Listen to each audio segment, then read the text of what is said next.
Merci à vous de nous rester fidèles. C'est encore un plaisir de vous retrouver pour ce nouveau numéro du débrief sur Médian. L'année 2022 a été remplie de surprises et de rebondissements. Pour preuve, le 15 novembre dernier, la population mondiale a atteint les 8 milliards d'habitants. Selon l'Organisation des Nations Unies, des pays africains ont aussi connu des transitions démocratiques ou des transitions militaires. Dans d'autres pays, il y a également eu des conflits diplomatiques et politiques. Que retenir de l'année écoulée sur le plan politique? Quel défi des États africains pour l'année à venir? Le développement en première partie d'émission. Et puis en seconde partie du débrief sur le plan sécuritaire, l'année 2022 a été particulièrement éprouvante pour les populations africaines. Pour cause, dans une zone comme le Sahel, la menace terroriste n'a cessé de s'intensifier avec des attaques répétées de groupes terroristes. Quel est l'état de la situation sécuritaire en Afrique? Comment mieux prévenir la cause de ces instabilités? Le développement en seconde et dernière partie d'émission. Sur ce plateau, pour en parler avec nos invités, Monsieur Mamgor Ngom, vous êtes journaliste et analyste politique. Merci d'avoir répondu présent à notre invitation. Merci Daouda. Merci également à votre co-débatteur, M. Pape Samba Mbeng. Vous êtes politiste, également doctorant en sciences politiques. Merci également d'avoir répondu présent à notre invitation. Merci. Et vous concernant déjà sur le plan politique, que retenez-vous aujourd'hui de l'année 2022 sur le continent africain? Merci. Au fait, je vais d'abord commencer au Sénégal. Surtout sur le plan politique, je retiens qu'il y a eu des élections qui sont organisées, respectivement les élections législatives et les élections municipales.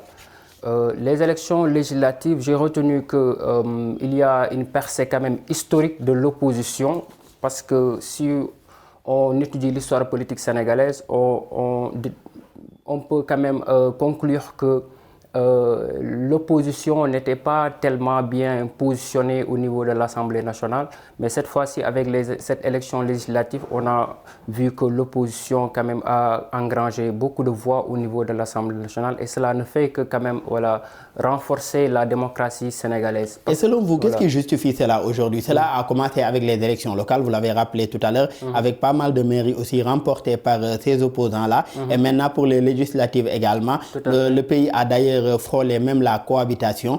Aujourd'hui, selon vous, qu'est-ce qui explique cette situation inédite, en tout cas, que connaît un pays comme le Sénégal sur le plan politique et institutionnel?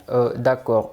Tout d'abord, sur le plan politique, je dirais que les Sénégalais quand même ont su changer de paradigme pour ne plus suivre la masse, pour ne plus suivre, accepter d'être achetés, d'être victimes de ce qu'on appelle d'achat de conscience. Ils ont su voir les enjeux politiques, de savoir distinguer les bons et les mauvais candidats, de ne plus quand même se ranger derrière la majorité pour avoir par exemple des prébendes. Donc ils ont su distinguer ceux qui seraient en mesure de leur apporter quand même des dividendes politiques. Cela leur a permis de bien choisir quand même les candidats, les mandataires qui défendraient leurs intérêts au niveau de l'Assemblée nationale. Et Mamgor, selon vous déjà, qu'est-ce qui explique cette situation qu'on a vue au Sénégal, puisque comme l'a rappelé votre co-débatteur, aujourd'hui on a connu une forte percée de l'opposition sénégalaise à différentes élections comme les locales et les dernières législatives. En tant qu'analyste politique, vous, quelle lecture en faites-vous? Je pense qu'il y a une conjonction de phénomènes, de situations, si on peut l'appeler ainsi. C'est qu'au-delà des problèmes économiques, des problèmes sociaux, il y a aussi ce qu'on a connu, cette histoire qui a commencé en février-mars 2021 et qui se poursuit jusqu'ici, c'est-à-dire les accusations de viol contre l'opposant Ousmane Sonko, qui a permis à l'opposition d'être unie autour de Yewwi Askan Wi, d'avoir une force, de parler d'une seule voix et d'être face du pouvoir. Donc c'est ce qui a pu motiver certains Sénégalais à dire qu'il y a peut-être une alternative quelque part. Donc c'est pourquoi les gens se sont mobilisés pour participer aux élections. La participation était moins importante aux législatives, mais on a constaté que lors des élections locales, territoriales, il y avait une forte participation et le pouvoir a perdu dans une grande partie des villes, les villes les plus stratégiques. Aussi, un pouvoir qui perd Dakar, la capitale, qui perd Ziguinchor, qui a perdu Kaolack lors des élections locales. Je pense que ça a été une situation inédite. Bon, on a connu ça en 2009. Dakar a été perdu par le parti au pouvoir, mais cette fois-ci, on a su que Thiès est tombé et ça devient beaucoup plus dangereux pour le pouvoir. Donc les législatives n'ont été qu'une suite logique des élections locales. Et ça se poursuit. Aujourd'hui aussi, on s'achemine vers des élections, vers une élection présidentielle. Il y aura des candidats. Il y a une incertitude, cette incertitude aussi qui continue de planer sur cette élection. Est-ce que le président actuel va être candidat? Est-ce qu'il va respecter la Constitution qui dit que nul ne peut exercer plus de 2 mandats consécutifs. Et même par rapport à cette élection à venir, à savoir la présidentielle de 2024, il y a la Commission électorale nationale autonome, la Sénat, qui a sorti d'ailleurs un ensemble de recommandations pour cette élection-là à venir sur les questions liées au parrainage, sur d'autres questions également. Et à côté de cette transition démocratique aujourd'hui, à savoir les élections, d'autres pays, surtout de la région ouest africaine, ont connu d'autres formes de transition, à savoir des transitions militaires. C'est le cas au Burkina Faso, où le capitaine Ibrahim Traoré a renversé aujourd'hui le colonel ou le lieutenant-colonel Paul-Henri Damiba. Aujourd'hui, par rapport à cette situation, selon vous, qu'est-ce qui explique aujourd'hui cette reprise de la prise de pouvoir de façon anticonstitutionnelle? Je rappelle que ça a commencé de août 2020 jusqu'à aujourd'hui 2022. Qu'est-ce qui explique selon vous ces successions de coups d'État, cette prise de pouvoir de façon anticonstitutionnelle? C'est une crise de la démocratie qui est réelle, qui est constatée. Bon, il y a le Mali, au Burkina, il y a 2 coups d'État en 2022, parce que c'est d'août en octobre. Donc Damiba n'a fait que 10 mois. Il a été renversé par Ibrahim Traoré. Le Burkina n'a fait que suivre les pas du Mali, qui a aussi connu un coup d'État et qui a aussi connu une tentative de coup d'État ou bien un coup d'État dans le coup d'État avec Bandao qui est parti. Donc c'est une suite. Il y a aussi la Guinée. Bien vrai que le coup d'État c'était en 2021.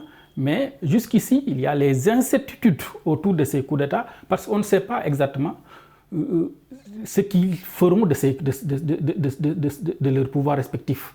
Ils ont certes pris le pouvoir, il y a beaucoup d'hésitation, on ne sait pas, il n'y a pas une direction claire, il n'y a pas une lisibilité sur le comment faire pour donner le pouvoir aux civils. Parce que l'idéal, c'est ce qui est demandé, c'est ce qui doit être, c'est que le pouvoir doit revenir aux civils. Mais pour le moment, il y a un manque de visibilité, voire de lisibilité, et ça inquiète de plus en plus les populations qui soupçonnent les militaires d'avoir goût au pouvoir. C'est un militaire qui a goût au pouvoir, je pense que c'est la démocratie qui va en périr. D'où aujourd'hui l'engagement de la CEDEAO. Aujourd'hui, une communauté économique régionale comme la CEDEAO a amené aujourd'hui ces transitions militaires à se conformer aux délais retenus, à savoir des délais de 2 ans pour organiser des élections démocratiques et puis transférer le pouvoir à des civils ou bien à un civil démocratiquement élu. Et on reste toujours avec ces coups d'État, mais cette fois-ci pour parler des coups d'État manqués. D'autres pays aujourd'hui sur le continent en ont connu. On a vu le cas en Guinée-Bissau avec un coup d'État manqué contre le président Embalo, également dernièrement en Gambie également, un coup d'État déjoué aujourd'hui par les forces de l'ordre qui assurent la sécurité aujourd'hui de Adama Barrow. Par rapport à cela, comment relever aujourd'hui ce défi de ces transitions militaires sur le continent? On a connu des coups d'État, Mame Gor l'a rappelé, de 2021 à maintenant, également des coups d'État déjoués. Aujourd'hui, comment relever ces défis aujourd'hui de ces transitions militaires? Il a rappelé tout à l'heure le fait que c'est un certain flou. On ne sait pas si certains militaires vont respecter ces délais ou bien vont vouloir se maintenir au pouvoir s'ils y prennent goût et tout. Comment relever les défis selon vous? D'accord, merci. Tout à l'heure, Mamgour a parlé de crise de la démocratie. Je vais revenir, permettez-moi de revenir sur le coup d'État au Burkina Faso. Tout d'abord, il y a un facteur qui a déclenché ces coups d'État. Surtout, ce sont les fragilités des institutions. Si vous prenez par exemple le Burkina Faso, le capitaine Traoré a légitimé le coup d'État sur le seul fait qu'il le légitime parce que le gouvernement de Roch-Marc Christian Kaboré ne parvient pas du tout à lutter contre le djihadisme. Donc pour lui, le gouvernement de Roch-Marc Christian Kaboré était très faible pour faire face au djihadisme. Donc, et c'était l'argument avancé par le lieutenant-colonel Damiba. Oui, par le lieutenant-colonel Damiba aussi. Donc pour dire que ces militaires pensent qu'avec eux, ils peuvent lutter contre le djihadisme et que les civils qui sont là n'ont pas du tout les moyens de faire face à ce phénomène-là. Autre chose, vous avez parlé aussi des coups d'État ou des tentatives de coups d'État récents en Gambie, par exemple. Ce qu'il faut comprendre dans ces coups d'État est que nous, dans les pays africains, n'ont pas bien approprié la division du travail démocratique. C'est-à-dire, il y a des civils qui sont là, qui devraient diriger, et les militaires devraient être dans les casernes. Malheureusement, les militaires n'ont pas ce goût du pouvoir. Et si vous le voyez bien, à chaque fois qu'on voit un militaire prendre le pouvoir, il va mettre beaucoup de temps avant de donner le pouvoir aux civils. Donc cela montre qu'ils n'ont pas bien intériorisé cette division du travail qui doit permettre aux militaires d'être dans les casernes et les civils prendre le pouvoir. Mais comment relever ce défi-là aujourd'hui? C'est-à-dire pour réussir ces transitions démocratiques, comment relever ce défi-là? D'accord. Pour relever les défis, il faut refonder les institutions. Comment refonder les institutions? C'est-à-dire il faut mettre en place quand même des dispositifs qui puissent permettre de rendre plus solides les institutions, de refonder ce qu'on appelle la culture civique, de plus former les militaires, leur faire comprendre que leur rôle, ce n'est pas de diriger, leur rôle, c'est d'assurer la sécurité des biens et des populations. Donc si on intériorise ces habitudes-là, donc cela va, pour ma part, diminuer ces modes de dévolution quand même antidémocratiques du pouvoir. Et Mamgour, si on reste dans cette région ouest africaine, des manifestations anti-françaises ont été notées également ça et là, et ça a ébranlé même la région sahélienne, que ce soit le Mali ou le Burkina. Et également, ça a contribué aussi à envenimer les relations entre des pays comme aujourd'hui la France et le Mali.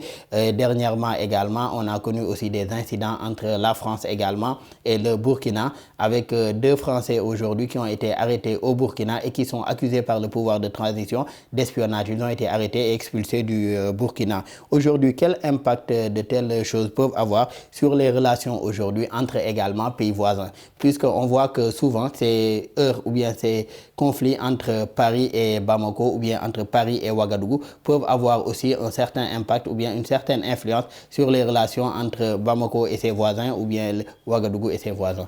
Oui, c'est vrai qu'en Afrique, surtout en Afrique de l'Ouest, se jouent plusieurs choses. Il y a des enjeux stratégiques, des enjeux géopolitiques qui dépassent nos États. Il y a d'une part la France, il y a de l'autre part la Russie, même la Chine et l'Amérique. Donc forcément, il y a des enjeux. Mais comme tu l'as dit, il y a une certaine méfiance par rapport à la France, une certaine défiance, pourrais-je dire, parce qu'on se rend compte que surtout la rue africaine, les réseaux sociaux en Afrique de l'Ouest, ils sont réfractaires à la France, surtout des jeunes. Il y a des activistes, au-delà des activistes, si on fait le constat, on sent de plus en plus que la France est de plus en plus rejetée en Afrique de l'Ouest, surtout du côté des jeunes. Il y a eu le sommet de Montpellier, Macron a essayé d'échanger avec des jeunes, de ne pas parler directement aux chefs d'État africains, aux dirigeants africains, mais d'échanger avec les jeunes, mais ça n'a pas changé grand-chose. Il y a aussi toute cette volonté, ce volontarisme pour donner aux Africains ce qui leur dû. Mais malheureusement, ça se heurte sur du roc. Donc, qu'est-ce qui explique, selon vous, Mame, qu'est-ce qui explique cette situation aujourd'hui? Le partenaire traditionnel aujourd'hui de la plupart de ces pays ouest-africains aujourd'hui, qu'est-ce qui explique cette situation? Donc l'explication la plus banale, c'est qu'il faut repenser les relations entre la France et l'Afrique. On ne peut pas concevoir les relations franco-africaines comme on les concevait du temps de Mitterrand ou bien de Jacques Chirac. Aujourd'hui, on s'attendait à ce que le président Macron change de fusil d'épaule. Il essaie, mais on a l'impression qu'il a toujours cet esprit paternaliste, il ne parvient pas à se départir de cet esprit et que les jeunes Africains sont beaucoup plus exigeants. Vis-à-vis de la France et exigeants surtout vis-à-vis de leurs dirigeants. Ce qui se passe au Burkina Faso, les gens se lèvent, la rue se lève pour dire non à la France. Pour eux, la France est à l'origine de tous leurs problèmes. Et je pense qu'ils peuvent le penser à tort, mais c'est cette impression qui est là et qui ne parvient pas à bouger. C'est parce que aussi la France ne fait pas des efforts, ne fait pas assez d'efforts pour changer pour changer de paradigme, comme le disait mon collaborateur, et puis pour que l'Afrique soit mieux concernée, les Africains soient mieux concernés, les Africains ne soient pas infantilisés. Souvent, on a l'impression que l'Afrique est infantilisée. On nous dit au Mali, Wagner, ce sont des milices, donc ils ne doivent pas être là-bas. Les Maliens disent qu'ils sont libres de choisir leur partenaire. Il y a eu cet embargo au Mali et beaucoup de Maliens pensent que c'est la France qui est derrière. Et un embargo d'ailleurs qui avait plus affecté les populations maliennes que le pouvoir politique de transition. Et on reste avec cette exigence que vous avez soulevée tout à l'heure, à savoir l'exigence aujourd'hui. De plus en plus, les populations africaines, surtout les jeunes, sont de plus en plus exigeants vis-à-vis de leurs gouvernants. Aujourd'hui, vous qui êtes politiste et également doctorant en sciences politiques, est-ce que c'est là aussi le bon côté? Ce n'est pas une certaine redevabilité aujourd'hui du pouvoir central vis-à-vis aujourd'hui des administrés? Tout à fait. Comme vous le savez, l'une des meilleures définitions présentement de la démocratie, c'est celle qui en radicalise les exigences. Autrement dit, les gouvernants devraient être vraiment exigeants. Les gouvernés devraient être exigeants à l'encontre des gouvernants et les gouvernants devraient rendre compte. Donc présentement, si on voit que les gouvernés se soulèvent par exemple contre les gouvernants, c'est parce qu'il y a soit de la mauvaise gouvernance, donc il n'y a pas de dividendes du point de vue économique mais aussi du point de vue social. Donc s'il y a absence de dividendes au niveau de ces différentes dimensions-là, les populations vont se soulever contre les dirigeants. Donc c'est parce que la démocratie maintenant est plus radicalisée, c'est pourquoi les gouvernés se soulèvent pour demander plus de redevabilité, pour demander des redditions de comptes envers les gouvernants. Et par rapport à ces soulèvements-là aujourd'hui, un pays comme la Guinée avait connu un rassemblement dans un grand stade, c'était le 28 septembre 2009, qui avait été durement réprimé. Donc depuis des années, les victimes couraient derrière une certaine justice, en tout cas, par rapport à ce qu'elles ont subi. Aujourd'hui, chose faite, le procès s'est ouvert en Guinée pour aujourd'hui juger cette affaire dite du 28 septembre 2009. Selon vous, quelles attentes par rapport à ce procès, surtout pour ce qui est des victimes? Pour ma part, pour ce qui est des victimes, moi je pourrais pas comprendre quand même qu'on laisse comme ça, voilà, qu'on laisse échapper ceux qui sont les auteurs de ces répressions-là. Que ce soit le Toumba ou celui qui était le président pendant ces manifestations, on devrait les traduire en justice, mais aussi ils devraient payer. C'est pas normal qu'on organise des procès et on les laisse comme ça s'échapper. Mais aujourd'hui, le procès suit toujours son cours. Le procès se tient toujours. Maintenant, par rapport à l'issue aujourd'hui de ce procès ou bien par rapport aux attentes, qu'en est-il aujourd'hui? Quelle justice en tout cas pour ces victimes? Tout à fait. C'est ce que j'ai enseigné tout à l'heure. Il faut rendre justice aux victimes. C'est-à-dire les auteurs de ces répressions-là devraient être emprisonnés. Donc il faut que les victimes quand même prennent conscience que la justice a été faite. Donc cela va réconcilier la population guinéenne, cela va encore plus rendre solides les liens sociaux entre les Guinéens. Donc si les Guinéens prennent conscience que les auteurs de ces répressions sont traduits en justice puis emprisonnés, ils auront la paix pour ma part. Et je rappelle que jusqu'à présent aussi, ils bénéficient d'une certaine présomption d'innocence, le temps qu'un verdict soit rendu par rapport à cette affaire-là. Et Mame Gor, quelles sont vos attentes par rapport à ce procès qui se tient en Guinée sur cette affaire dite du 28 septembre 2009? Je pense que c'est une très bonne chose d'avoir tenu ce procès. Parce que, comme nous le savons tous, que la Guinée, c'est un pays qui a été beaucoup fragilisé par ses dirigeants. De Sékou Touré à Lansana Conté, il y a Alpha Condé qui était l'opposant historique, qui devait refonder les choses, qui devait mettre les choses à l'endroit, qui est malheureusement passé complètement à côté de la plaque. Donc si aujourd'hui il a fallu qu'on fasse un coup d'État en 2021 pour tenir un tel procès, c'est malheureux. Mais on retient qu'il y a un procès et qu'à l'issue du procès, on espère qu'il y aura une justice qui va s'abattre sur des gens qui ont tué quand même 150 personnes. C'est un carnage. Et 2022 également, Mame Gor a été marqué par des scrutins aujourd'hui. On a connu Obiang Nguema qui a été réélu en Guinée équatoriale, le parti au pouvoir également en Angola qui s'est maintenu avec un deuxième mandat aujourd'hui de João Lourenço, le président João Lourenço. Aujourd'hui, quel regard portez-vous sur ces différents scrutins aujourd'hui tenus sur le continent africain? On a commencé, je rappelle, avec l'exemple du Sénégal et les élections qui s'y sont déroulées. Je pense qu'on sent qu'il y a une grande différence entre ce qui se passe en Afrique de l'Ouest, bon, même s'il y a des coups d'État, et ce qui se passe pratiquement en Afrique centrale, vers l'Afrique centrale et autres, avec la Guinée équatoriale.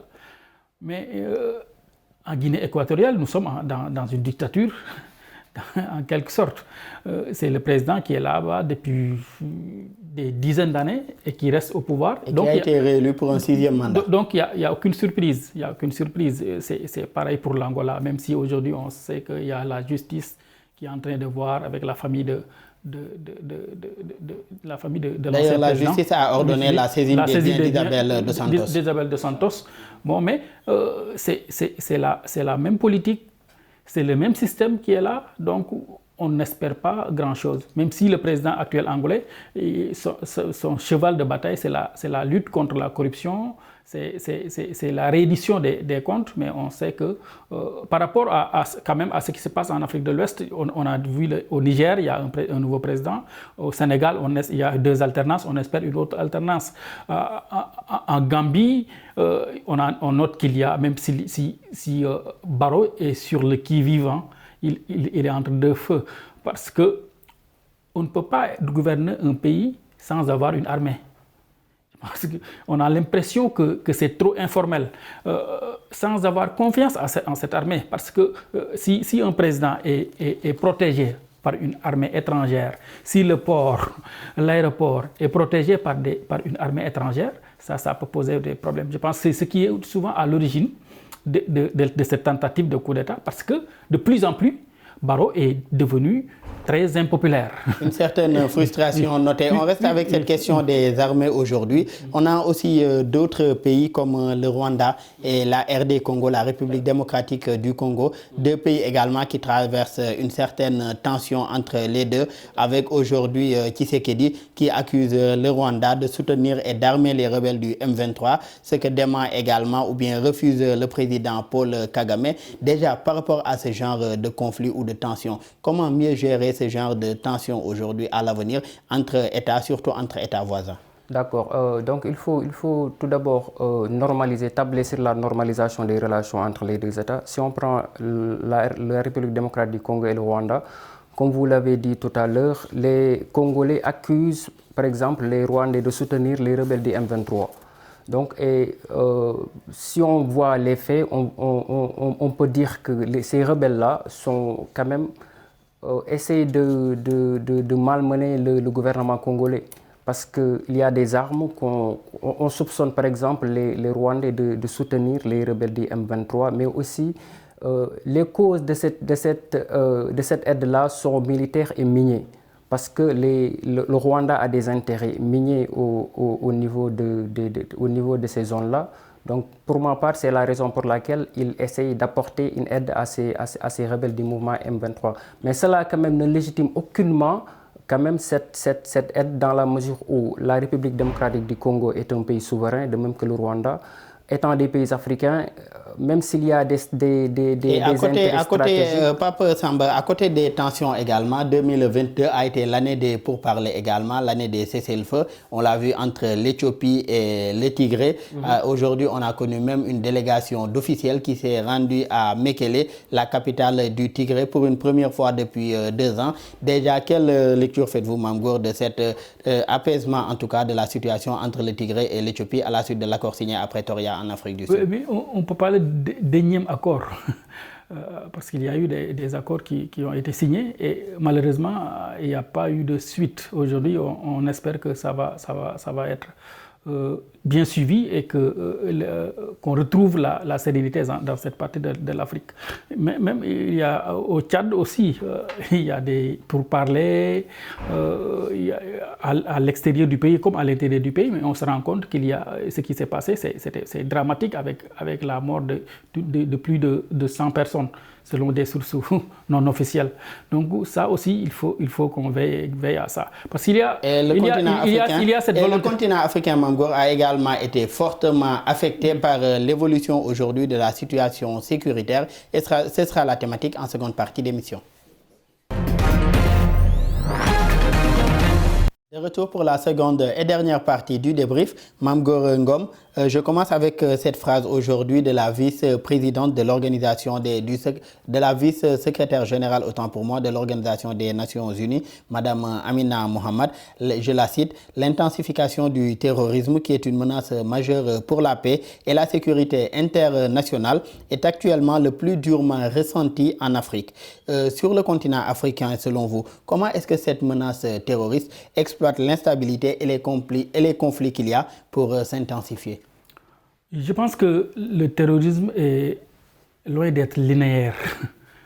Comme elle l'a dit, en Afrique, c'est un peu particulier parce qu'il trouve un terreau fertile dans nos pays, parce qu'il n'y a pas assez d'institutions fortes qui peuvent faire face à ce terrorisme. Si on prend l'exemple du Burkina Faso, depuis plus d'une dizaine d'années, on se rend compte que le terrorisme est en train d'avancer. Et le terrorisme est en train de faire tomber toutes les institutions. Depuis le départ de Blaise Compaoré. Blaise Compaoré, qui, je le rappelle, a été condamné aujourd'hui pour une peine de prison dans l'affaire Thomas Sankara. C'est ça. Depuis il est revenu et puis il est reparti encore en Côte d'Ivoire.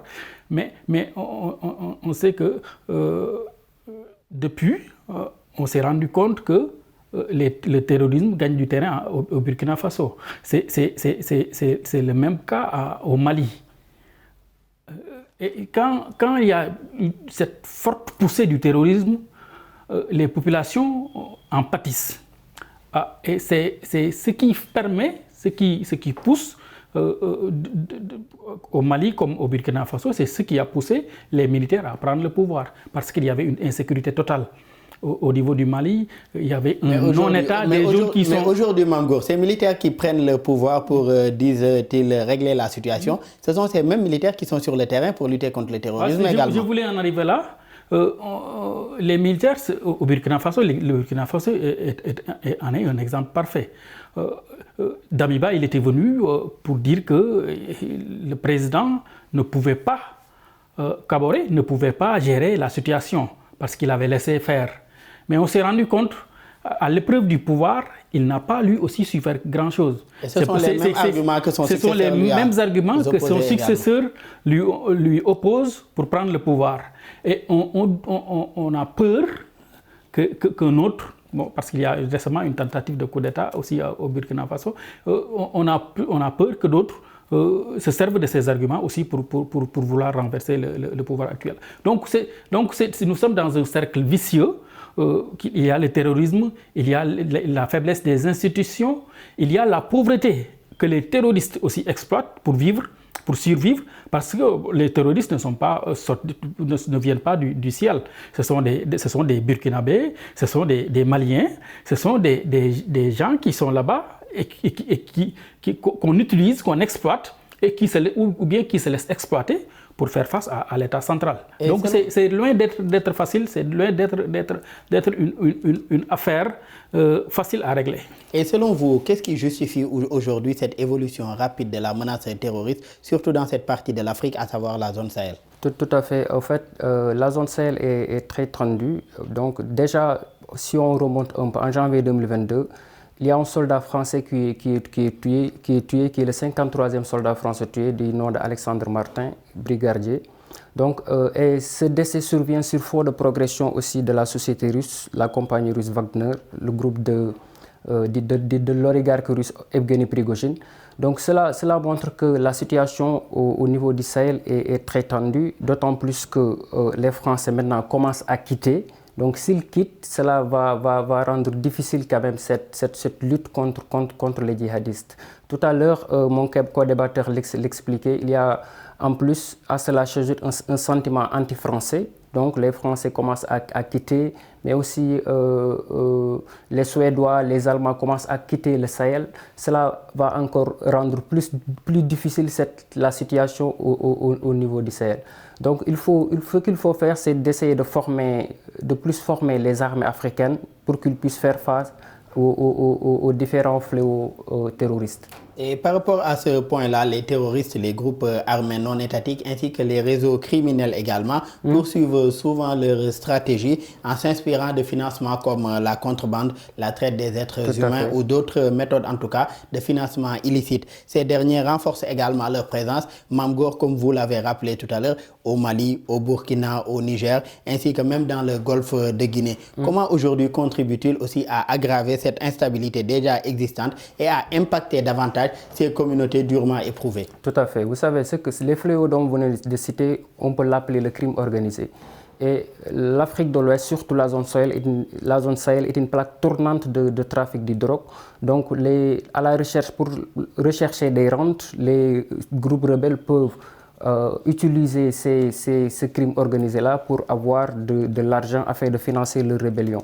Donc, il faudrait tout d'abord apporter des moyens sécuritaires pour protéger ces zones-là.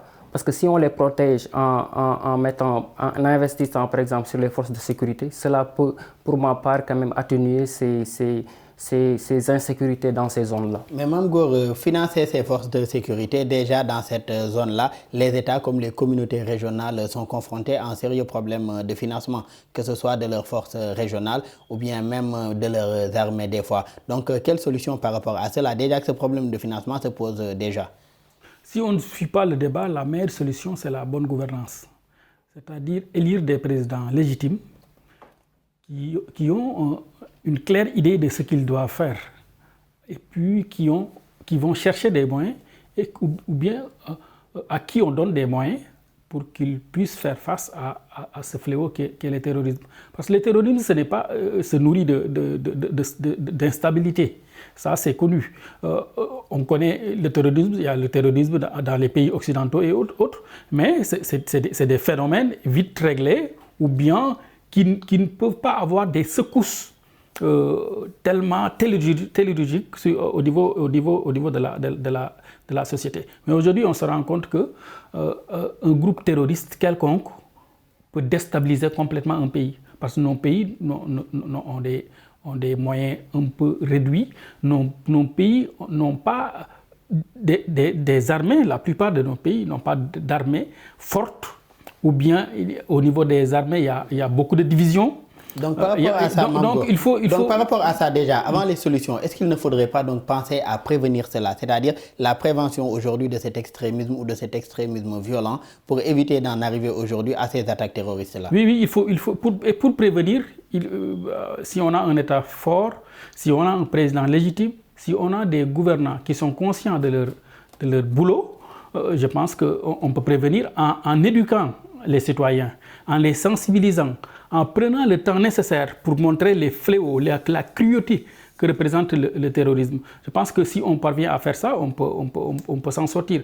Mais si nous sommes dans un monde, dans un pays où règne l'obscurantisme le plus total, où règnent les manipulations, où les populations sont perméables aux manipulations, aux influences étrangères, je pense que dans ces conditions, il est difficile de faire face au terrorisme qui est très bien organisé, avec des ressources importantes. Et ce sont souvent des localités, même où ces groupes terroristes se fondent dans la masse. On ne peut pas forcément reconnaître celui qui est terroriste de celui qui est habitant de cette localité-là. Aujourd'hui, un groupe terroriste comme Daesh a revendiqué en octobre dernier, pour la première fois en tout cas, une attaque au nord du Bénin, exécutée par sa branche au Sahel. Des pays également comme le Togo sont maintenant touchés, ce qui confirme en tout cas l'extension de la menace terroriste vers le Golfe de Guinée. Quelles conséquences aujourd'hui de cette progression de la menace terroriste? Avant, on en parlait dans la zone Sahel, mais de plus en plus aujourd'hui, il progresse vers le Golfe de Guinée et cherche à atteindre les côtes africaines. Oui, ça installe la psychose. Et puis, dans un monde de psychose, il est difficile de s'épanouir. Ça, c'est la première conséquence. La deuxième conséquence, c'est que les bailleurs de fonds, les populations, n'ont plus les possibilités d'aller et de venir, donc de se développer. Déjà, la pauvreté était là, prégnante. On se rend compte qu'avec le terrorisme, les gens vont devenir beaucoup plus pauvres et vont devenir beaucoup plus à la merci de ces marchands de la mort. Donc, c'est assez compliqué. Souvent, on se pose la question, que veulent exactement les terroristes? Parce que souvent, ce ne sont pas des... On ne comprend pas à savoir, on ne parvient pas à savoir ce qu'ils cherchent réellement. On ne cherche pas, on peut juste dire que ce sont des bandits organisés et qui sont à la recherche de rente et qui veulent vivre, et ils vivent dans la terreur, malheureusement chez nous. Dans la plupart des pays africains, on n'a pas la force nécessaire. Bon, il y a les puissances étrangères qui sont là, mais qui sont là, si on y regarde de près, qui sont là pour défendre leurs intérêts. Elles ne sont pas là pour nos beaux yeux, mais elles sont là pour défendre, si c'est la France, c'est pour défendre les intérêts français. Si c'est la Russie aussi, c'est pour se faire de l'argent ou bien pour défendre les intérêts russes. Donc nous, on ne doit pas être naïfs pour penser que les puissances étrangères sont là pour nous. Mais elles sont d'abord là pour leurs pays respectifs. Et Pape Samba Meng, vous, quelle lecture aujourd'hui faites-vous de cette progression de la menace du Sahel vers le Golfe de Guinée, puisque de plus en plus aujourd'hui, des pays comme le Togo ou bien le Bénin enregistrent des attaques terroristes? Il y a quelques années également, l'attentat du Grand Bassam, dont le procès se tient actuellement en Côte d'Ivoire. La Côte d'Ivoire également avait enregistré une attaque, autant pour moi, terroriste. Aujourd'hui, quelle lecture faites-vous de cette progression de la menace vers le Golfe de Guinée? D'accord. En fait, surtout du fait de la porosité des frontières et aussi des États faillis qui composent la zone du Sahel, on constate que le terrorisme, et que ces zones-là sont confrontées au terrorisme. Pour ma part, ce qu'il faut faire, déjà, il faut, comme l'a si bien dit mon co-débatteur tout à l'heure, il faut essayer de rendre solides les États, parce que nous avons des États, surtout au niveau du Sahel, nous avons des États déliquescents. Donc il faut renforcer quand même la capacité de ces États-là, pouvant leur permettre de faire face à ce terrorisme.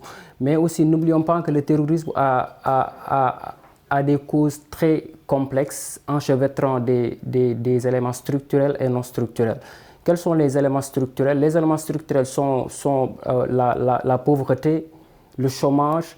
Donc tous ces facteurs-là, par exemple, sont des fenêtres d'opportunité pour les terroristes afin de radicaliser ou d'endoctriner les jeunes. Donc il faut d'abord lutter, apporter des solutions à ce niveau structurel, mais aussi il y a des facteurs non structurels, par exemple les chocs exogènes.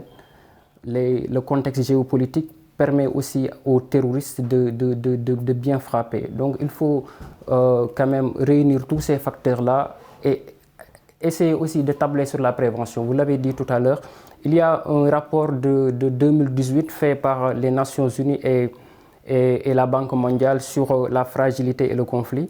Par exemple, ils ont conclu que si les donateurs internationaux avaient tablé sur la prévention, ils auraient pu économiser beaucoup d'argent, beaucoup de milliards. Donc il faut la prévention, surtout pour essayer d'éradiquer ces fléaux-là au niveau de nos Et d'ailleurs, pour ce qui est de la prévention, comme de ces chocs exogènes aujourd'hui auxquels les pays africains font face, ça a été l'objet aussi de discussions lors du dernier sommet de Dakar sur la paix et la sécurité. On reste toujours avec cette question de la sécurité. Il y a eu la réunion des chefs d'État et de gouvernement de l'initiative d'Accra qui réunit aujourd'hui la Côte d'Ivoire, le Ghana, le Burkina, le Togo et le Bénin, tenue en novembre dernier à Accra, qui avait fixé un délai d'1 mois pour rendre opérationnelle la force conjointe de l'initiative d'Accra.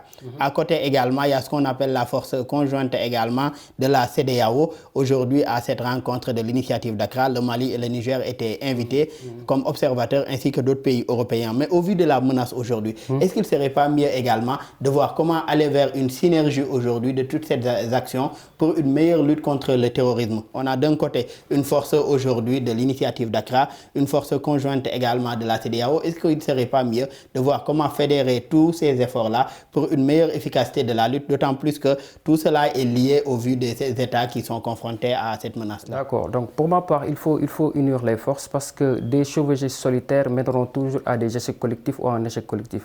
Donc par exemple, si aucune de ces organisations ne peut à lui seul lutter contre le terrorisme, donc il faut réunir toutes ces forces-là afin de faire face à ce fléau-là.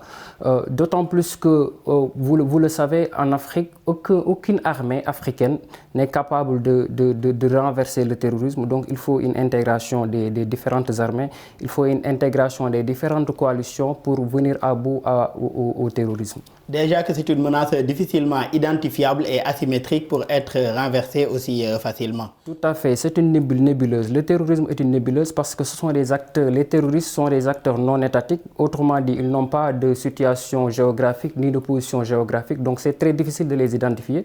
Donc maintenant, pour venir à bout à ce terrorisme-là, comme je l'ai dit tantôt, il faut fédérer les différentes énergies, renforcer l'intégration sécuritaire, mais aussi renforcer l'intégration militaire pour essayer de combattre ces terroristes-là. Et dans le cadre du renforcement de cette intégration-là, Mame Gor, lors du dernier sommet aujourd'hui des chefs d'État et de gouvernement de la CEDEAO, il a été décidé la mise sur place, ou bien la mise en tout cas sur pied d'une force conjointe de la CEDEAO, une force antiterroriste. 12 chefs d'État-major d'ailleurs, ou leurs représentants, ont répondu présents aujourd'hui à une rencontre qui s'est tenue à Bissau à cet effet, une rencontre qui a essentiellement tourné autour de la création de cette force-là pour lutter contre le terrorisme dans l'espace sous-régional ouest africain. Aujourd'hui, quelle efficacité d'une telle force? Tu as déjà cité 2 réunions à Accra ou bien... Mais la réunion d'Accra et la réunion également de Bissau. De Bissau. Donc c'est pour vous dire que nous ne sommes pas avoir en proposition ou en résolution. Souvent il y a de fortes résolutions en Afrique, il y a des propositions, il y a de grandes idées. Mais malheureusement, ces idées ne sont pas suivies d'effets. C'est ce qu'on constate depuis plusieurs années. Il y a même les pays du Sahel s'étaient regroupés, mais qu'est-ce que ça a donné par rapport au terrorisme? Donc il faut une étude beaucoup plus approfondie de la situation.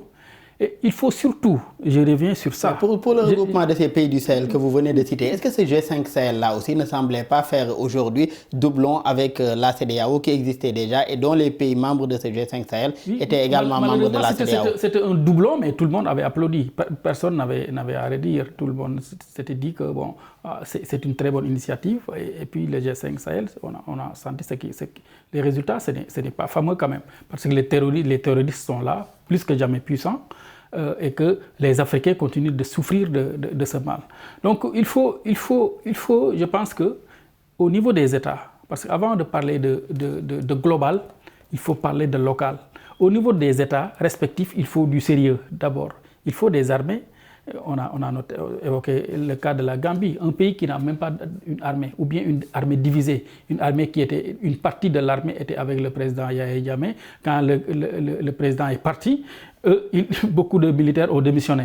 Donc il faut qu'on essaie de corriger tous ces défauts. Si on parvient à corriger tous ces défauts au niveau de nos États d'abord, le regroupement peut être facile avec beaucoup plus d'efficacité, avec des militaires qui sont déjà formés au niveau local, des militaires qui ont déjà un niveau de responsabilité, qui ont un niveau de citoyenneté très élevé. Donc si on les regroupe au sein d'une force africaine, une force sous-régionale, je pense que ça serait beaucoup plus efficace. Et même si on reste avec la question militaire aujourd'hui, certains de nos États du Sahel ou bien de cette région ouest africaine aujourd'hui, pour mieux lutter ou bien pour être plus efficaces dans le cadre de la lutte contre le terrorisme, en tout cas se tournent vers d'autres partenaires que leurs partenaires traditionnels.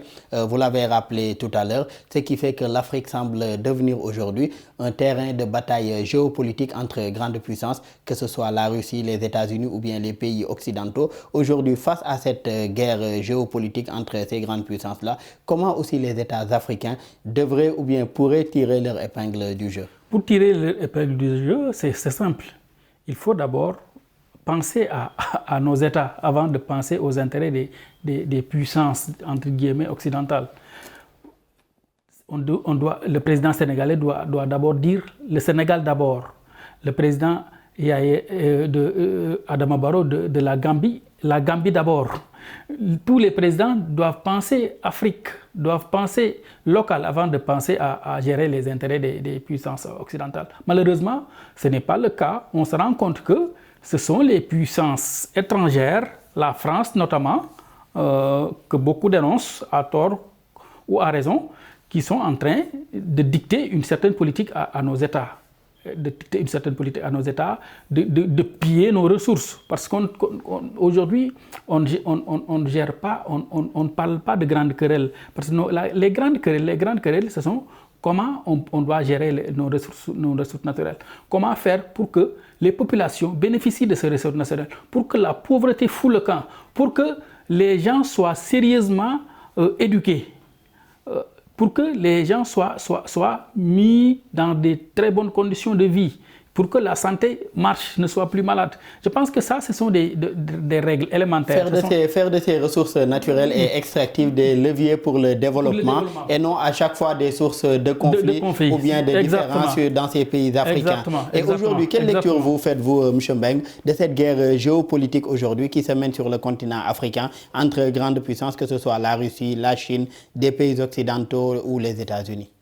Donc pour ma part, moi je l'appellerai guerre internationalisée, surtout en Afrique, dans la mesure où il y a une puissance internationale qui intervient en Afrique. Si on prend l'exemple du Sahel, on voit qu'il y a eu récemment l'arrivée du groupe Wagner, le groupe d'Evgeny Prigojine, qui étend ses tentacules au niveau du Sahel, mais aussi parallèlement on voit que la France, surtout il y a un sentiment anti-français qui est en train de se propager au niveau de l'Afrique. D'ailleurs, surtout les Français, accusent même certaines personnalités africaines, en l'occurrence Kémy Séba, Nathalie Yamb, d'être des pions de la Russie. Donc, si vous voyez bien, il y a une confrontation, surtout idéologique, entre les deux puissances, la France et la Russie, dans la mesure où le groupe Wagner essaye d'instrumentaliser certains Africains pour leur dire que non, les Français ne sont là que pour vous piller. Donc, il faut les chasser de l'Afrique. La Russie, lui, essaye de se comporter comme la partenaire la meilleure partenaire pour l'Afrique. Donc, étant ses tentacules, comme je l'ai dit tout à l'heure, en Afrique.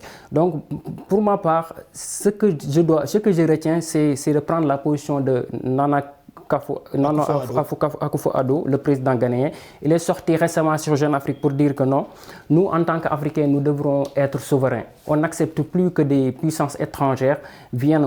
Et par rapport à cette souveraineté de nos pays africains, comment développer des solutions plus efficaces de riposte aujourd'hui face à cette situation d'insécurité sur le continent? Tout d'abord, il faut d'abord, par exemple, rétablir le contrat entre les gouvernants et les gouvernés. C'est-à-dire qu'il faut essayer de mettre en place ce qu'on appelle le mécanisme de la conquête des cœurs et des esprits. Il faut qu'il y ait une confiance entre les gouvernants et les gouvernés, mais aussi renforcer les institutions politiques.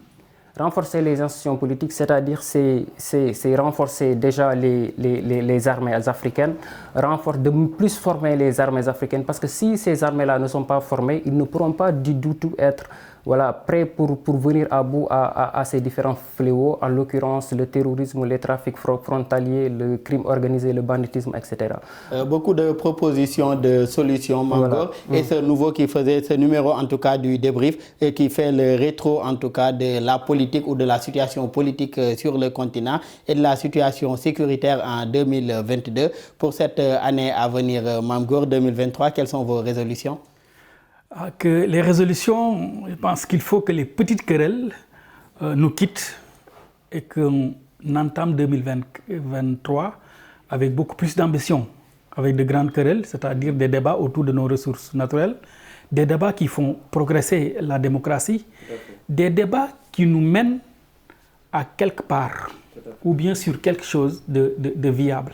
Parce qu'on a assez souffert de petites querelles, on a assez souffert de débats stériles. Je pense qu'il est temps d'en finir. Et quelles sont vos résolutions, M. Mbengue, pour l'année à venir, l'année 2023, pour cette nouvelle année plutôt? D'accord. En fait, bon, moi, je vais rebondir sur ce qu'a dit mon co-débatteur. Il faut plus débattre sur quand même des choses qui intéressent les Africains. Voilà, il faut se départir de tout ce qui est accessoire, parler des enjeux qui puissent développer nos pays africains. Mais surtout au Sénégal, nous avons fait un constat qu'il y a une sorte de crise de la démocratie, que la démocratie est en train d'être confisquée par une oligarchie. Il faut essayer de rétablir cette démocratie-là, de redonner la démocratie sénégalaise son image d'antan, mais aussi il faut que les gouvernants jouent sur le registre du progrès social pour essayer de développer ce pays, parce que la population sénégalaise est en train de souffrir. Donc il faut des politiques publiques, pour ma part, en 2023, des politiques publiques efficaces et efficientes pouvant sortir la majorité des Sénégalais de cette pauvreté dans laquelle voilà, elles sont. Autant de résolutions qui, en tout cas, nous l'espérons, vont changer la donne et permettre en tout cas à nos États d'aller vers des lendemains meilleurs. Je rappelle que nous recevions M. Mame Gor Ngom, un confrère. Vous êtes journaliste et analyste politique. Merci d'avoir répondu présent à notre invitation. Merci, c'est un plaisir.